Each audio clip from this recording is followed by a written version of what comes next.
कहानी की शुरुआत में एक बच्चे को दिखाया जाता है जिसका नाम सरू है। सरू अपने बड़े भाई गुड्डू के साथ ट्रेन में कोयला चोरी कर रहा होता है। दरअसल ये लोग बहुत गरीब हैं, इन्हें अपनी गुजर बसर के लिए चोरी करनी पड़ती है। ये दोनों ट्रेन से बहुत सारा कोयला चोरी करते हैं और उस कोयले को एक दुकान में बेचने के लिए जाते हैं। उसी दुकान में जलेबियां भी बन रही होती है। सरू अपने बड़े भाई से कहता है कि मुझे जलेबी खानी है। उसका बड़ा भाई कहता है कि एक दिन मैं तुम्हें जलेबी जरूर खिलाऊंगा। उसके पास इतने पैसे नहीं है कि वो अपने छोटे भाई को जलेबियां खिला सके। सरू कहता है कि एक दिन हम दुकान की सारी जलेबियां खरीद लेंगे। अब कोयले के बदले में थोड़ा सा दूध दिया जाता है और ये दोनों भाई खेलते हुए अपने घर वापस पहुंच जाते हैं, जहां पर सरू और गुड्डू की एक छोटी बहन भी है। ये तीनों अपनी माँ के साथ रहते हैं। सरू की माँ अपने दोनों बच्चों से पूछती कि वो दूध कहाँ से लेकर आए, लेकिन वो इस बात का कोई भी जवाब नहीं देते। इसी रात को सरू का भाई गुड्डू काम पर जा रहा होता है। सरू कहता है कि मैं भी तुम्हारे साथ काम पर चलूंगा। उसका भाई कहता है कि तुम मेरे साथ नहीं चल सकते क्योंकि काम पर बोरियां उठानी पड़ती है और इस काम के लिए तुम बहुत छोटे हो। सरू अपने सिर के ऊपर चेयर उठाकर दिखाता है, साथ ही साथ वो साइकिल भी उठाने की कोशिश करता है। सरू कहता है कि मैं कोई भी काम कर सकता हूँ। सरू की जिद करने पर उसके भाई को उसे अपने साथ ले जाना पड़ता है। ये दोनों के दोनों एक ट्रेन स्टेशन पहुंचते हैं। सरू अपने भाई गुड्डू की गोद में ही सो जाता है। उसका भाई उसे उठाने की कोशिश भी करता है पर सरू बहुत छोटा है, उसे बहुत नींद आ रही होती है। वो कहता है कि मुझे सोने दो। सरू का भाई गुड्डू उसे एक बेंच पर लिटा देता है और कहता है कि मैं कल सुबह काम कर कर वापस लौट जाऊंगा, तुम यहीं पर रहना। जाने से पहले सरू अपने भाई को कहता है कि जब तुम लौटोगे तो जलेबी लेकर आना। वो कहता है कि ठीक है। सरू कहता है 2000 जलेबियां। इसके बाद उसका भाई गुड्डू काम पर चला जाता है। कुछ ही देर बाद जब रात और भी गहरी हो जाती है, स्टेशन पूरी तरह से खाली हो जाता है। इस पूरे स्टेशन पर सिर्फ एक ही बच्चा होता है और वो होता है सरू। सरू वहीं प्लेटफॉर्म पर खड़ी एक ट्रेन में जाकर बैठ जाता है। कुछ ही देर बाद उसे नींद आ जाती है। सुबह जब उसकी नींद खुलती है तो ट्रेन चल रही होती है। सरू ये देखकर घबरा जाता है और ट्रेन में चारों तरफ भागता है। वो अपने भाई को आवाज भी देता है। साथ ही साथ वो ट्रेन के दरवाजे खोलने की भी कोशिश करता है पर दरवाजे पूरी तरह से लॉक्ड होते हैं। इसीलिए ट्रेन के कई बार रुकने के बाद भी वो ट्रेन से बाहर नहीं निकल पाता। ट्रेन की बोगी पूरी तरह से खाली है। सरू भूखा प्यासा इस ट्रेन में फंस चुका है। कुछ दिन का सफर तय करने के बाद ट्रेन कलकत्ता वेस्ट बंगाल पहुंच जाती है, यानी सरू के घर से 1600 किलोमीटर दूर। सरू मध्य प्रदेश के खांडवा डिस्ट्रिक्ट से है। वो स्टेशन पे उतरता है जहां पर बहुत ज्यादा भीड़ होती है। वो टिकट काउंटर पर जाता है और कहता है कि मुझे अपने घर जाना है, पर यहाँ पर सब बंगाली में बात कर रहे होते हैं। सरू को किसी की बात समझ में नहीं आती। वो वहीं स्टेशन पर बैठे अपने जैसे कुछ बच्चों के साथ जाकर बैठ जाता है जिनके पास कोई भी घर नहीं होता। और कुछ ही देर बाद यहाँ पर कुछ लोग आते हैं जो उन बच्चों को उठाकर अपने साथ ले जा रहे होते हैं। सरू किसी तरह से वहां से भाग जाता है और वो एक बार फिर से रात के अंधेरे में इस बड़े शहर में पूरी तरह से अकेला है। उसे बहुत भूख भी लगी होती है। तभी उसे देवी माता की एक मूर्ति दिखती है। वो देवी माँ को नमन करता है और देवी माँ के चरणों में जो प्रसाद होता है वो उस प्रसाद को खाता है। अगली सुबह सरू ट्रेन ट्रैक पर चल रहा होता है क्योंकि वो अपने घर जाना चाहता है। तभी यहाँ पर एक औरत आती है जिसका नाम नूर होता है। वो सरू से पूछती है कि तुम्हारा घर कहाँ है। वो कहता है कि गणेश तल्ले। ये मध्य प्रदेश में इतना छोटा गांव होता है जिसके बारे में किसी को कुछ नहीं पता होता। नूर उसे अपने घर ले जाती है, उसे खाना खिलाती है, नहलाती है। वो कहती है कल सुबह एक आदमी आएगा जो तुम्हारी मदद करेगा, वो तुम्हें तुम्हारी मम्मी से मिलवा देगा। अगली सुबह यहाँ पर रामा नाम का एक आदमी आता है। वो सरू की पूरी बॉडी चेक करता है और नूर को धीरे से कहता है कि तुमने बहुत अच्छे से काम किया। उन्हें ऐसी लड़के की तलाश थी। सरू को इन दोनों पर शक हो जाता है, इसीलिए वो मौका देखकर इस घर को छोड़कर भाग जाता है। सरू अपने कई दिन हावड़ा ब्रिज के आसपास गुजारता है। उसे हमेशा अपनी मम्मी की याद आती है कि किस तरह से उसकी मम्मी पत्थर तोड़ा करती थी और वो अपनी मम्मी की मदद किया करता था। सरू अपनी मम्मी से बहुत प्यार करता है पर अब वो यहाँ से 1600 किलोमीटर दूर है जिसके बारे में सरू को कुछ भी नहीं पता।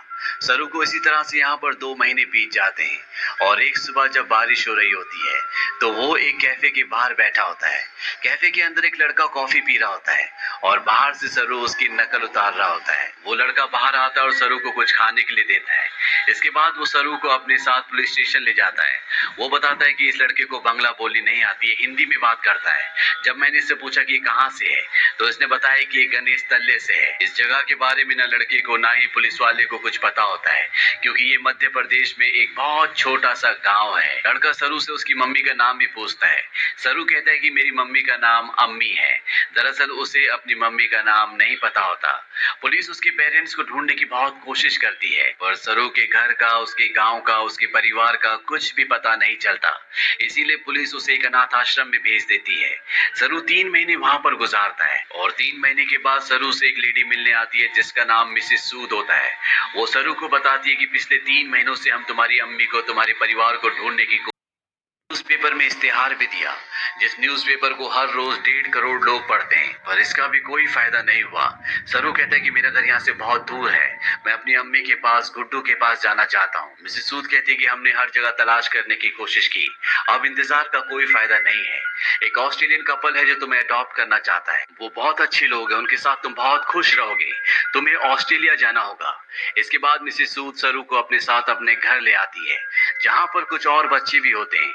मिसेस सूद सबको इंग्लिश के वर्ड, टेबल मैनर से सब कुछ सिखाती हैं और अब सरू को ऑस्ट्रेलिया भेज दिया जाता है, जहां पर मिस्टर जॉन और उनकी वाइफ सू, जिन्होंने सरू को अडॉप्ट किया होता है, उसे देखकर वो बहुत खुश होते हैं। सरू को ये अपने घर ले आते हैं। छोटे से मिट्टी के घर में रहने वाला सरू जब इस घर को देखता है तो पूरी तरह से हैरान होता है। साथ ही साथ वो बहुत गुमसुम भी होता है, क्योंकि ये देश, यहाँ की हवा, मिट्टी सब सरू के लिए पूरी तरह से नए हैं। सरू की मॉम, जिसका नाम सू है, जिसने सरू को अडॉप्ट किया है, वो सरू से इंग्लिश में कहती है कि मुझे पता है कि तुम्हारा सफर इतना आसान नहीं था, तुम मुझे इस वक्त कुछ नहीं बता सकते, पर एक दिन तुम मुझे सब कुछ बताओगे।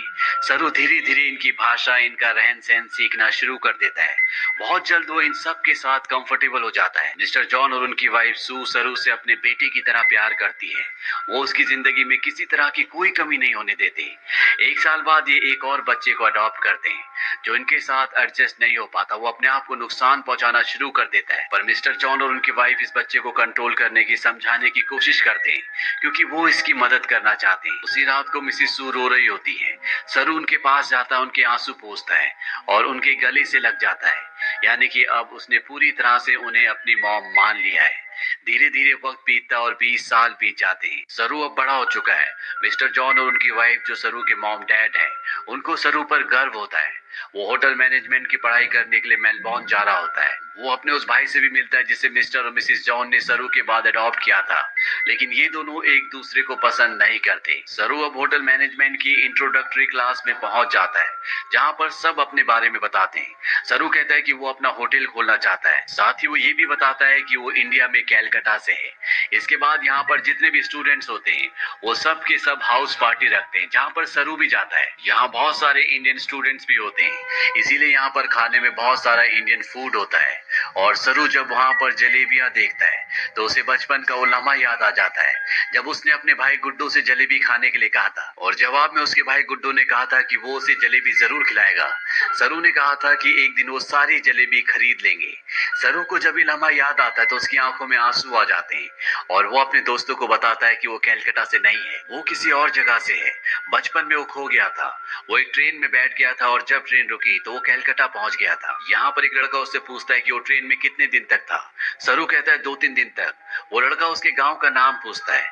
सरू कहता है गणेश तले, लेकिन सरू को अब ये भी नहीं पता कि वो अपने गांव का नाम अच्छे से प्रोनाउंस कर पा रहा है कि नहीं, क्योंकि उसे हिंदी बोलनी नहीं आती, वो अब सिर्फ इंग्लिश बोल सकता है।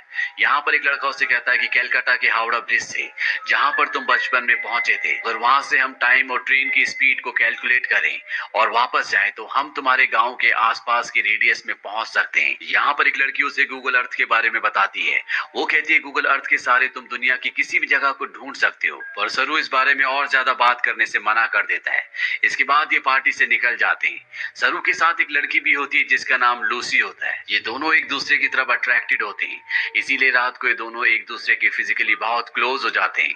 अगली सुबह जब सरू उठता है तो उसे अपने पेरेंट्स की, अपने घर की, अपने गाँव की याद आती है। उसे एहसास होता है कि उसके खो जाने के बाद उसकी मॉम, भाई बहन उसके लिए कितना परेशान हुए होंगे।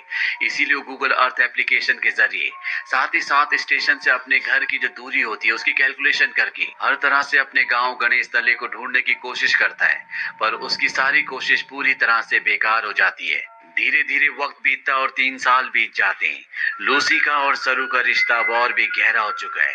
ये दोनों एक दूसरे से बहुत प्यार करते हैं, पर सरू आज भी अपने परिवार के लिए परेशान है। उसे कई बार अपने भाई की छवि दिखती है। उसे एहसास होता है कि उसका भाई उसे कह रहा है कि उसे घर चले जाना चाहिए। सरू अपने परिवार की यादों में उन्हें ढूंढने में इतना खोया होता है कि धीरे धीरे वो लूसी से अलग हो जाता है।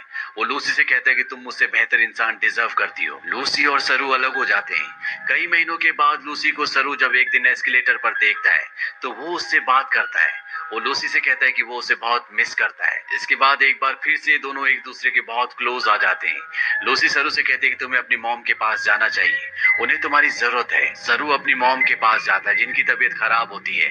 सरू को आज तक ये लगता था कि उसकी मॉम ने उसे इसलिए अडॉप्ट किया क्योंकि वो कभी माँ नहीं बन सकती। पर सू सरू को बताती है कि मैं माँ बन सकती थी, पर मैंने और तुम्हारे डैड जॉन ने डिसाइड किया था कि हम दो बच्चों को अडॉप्ट करेंगे क्योंकि इस दुनिया में बहुत सारे ऐसे बच्चे हैं जिन्हें माँ बाप की, परिवार की जरूरत है। वो सरू को अपने बचपन का एक एक्सपीरियंस भी बताती है। वो कहती है कि मेरे डैड बहुत ज्यादा अल्कोहल पीते थे, वो एक अच्छे इंसान नहीं थे। मैं हमेशा डरी डरी रहती थी और एक दिन जब मैं अपने घर के पीछे गई तो मैं चाहती थी कि धरती मुझे निगल ले। तभी मुझे खेत की दूसरी तरफ एक बच्चा दिखा जिसकी ब्राउन स्किन थी और अगले पल वो बच्चा मेरी साइड में खड़ा था। उस पल मुझे एहसास हो गया कि अब मेरी जिंदगी में सब कुछ ठीक होगा। फिर तुम और तुम्हारा भाई मेरी जिंदगी में आए, लेकिन अब तुम मुझसे बात नहीं करते, मुझे तुम्हारी जरूरत है। सरू को यहाँ पे एहसास होता है कि उसे अपनी मॉम का साथ देना चाहिए और साथ ही वो अपनी बायोलॉजिकल मदर को भी ढूंढना चाहता, अपने भाई को ढूंढना चाहता है। इसीलिए एक बार फिर से वो गूगल अर्थ पर अपने गांव को ढूंढने की कोशिश करता है और जब वो इंडिया के अलग अलग हिस्सों को जूम करके देखता है तो उसे वो जगह दिख जाती है जहाँ पर उसकी मॉम पत्थर तोड़ा करती थी। इसके बाद वो धीरे धीरे आसपास के पूरे एरिया को सर्च करता है और उसे अपना गांव, जिसका नाम गणेश तलाई है, वो मिल जाता है। उसे पता चल जाता है कि उसका गांव मध्य प्रदेश के खांडवा डिस्ट्रिक्ट में है। इस बात से बहुत खुश होता है। वही बात लूसी को और अपनी मॉम को भी बताता है। उसकी मॉम भी उसके लिए बहुत खुश होती है क्योंकि उसकी मॉम और उसके डैड चाहते हैं कि वो इंडिया जाकर अपने परिवार से मिले। सरू अब भारत आ जाता है और वो उस जगह पहुंच जाता है जहां पर उसने अपना बचपन बिताया था। वो धीरे धीरे बचपन की यादों से आगे बढ़ता हुआ उस घर तक पहुंच जाता है जहां पर बचपन में वो अपनी मॉम, अपने भाई और अपनी बहन के साथ रहा करता था। पर अब इस घर में कोई भी नहीं रहता। वो आस पड़ोस से पूछने की कोशिश भी करता है पर उसकी भाषा किसी को भी समझ नहीं आती और ना ही अब वो हिंदी समझ सकता है। तभी वहां पर एक आदमी आता है जिसे इंग्लिश आती है। सरू उसे अपना, अपने भाई का और अपनी बहन का नाम बताता है। उससे पूछता है कि जो परिवार पहले इस घर में रहता था अब वो कहाँ चला गया, पर वो आदमी उसकी बात का जवाब नहीं देता, वहां से चला जाता है। पर कुछ ही पलों के बाद वो लौट कर आता है और सरू को इशारा करता है। सरू जब उस तरफ जाता है तो वो देखता है कि सामने से एक बूढ़ी औरत आ रही होती है और ये औरत और कोई नहीं बल्कि वो होती है जिसकी गोद में सरू ने अपना बचपन बिताया था। ये उसकी बायोलॉजिकल मॉम होती है। वो उनके गले लगकर बहुत रोता है। सरू की मॉम आज तक इस गांव को छोड़कर इसीलिए नहीं गई थी क्योंकि उसे यकीन था कि एक दिन उसका बेटा लौटकर जरूर आएगा। सरू की बहन भी यहाँ पर होती है।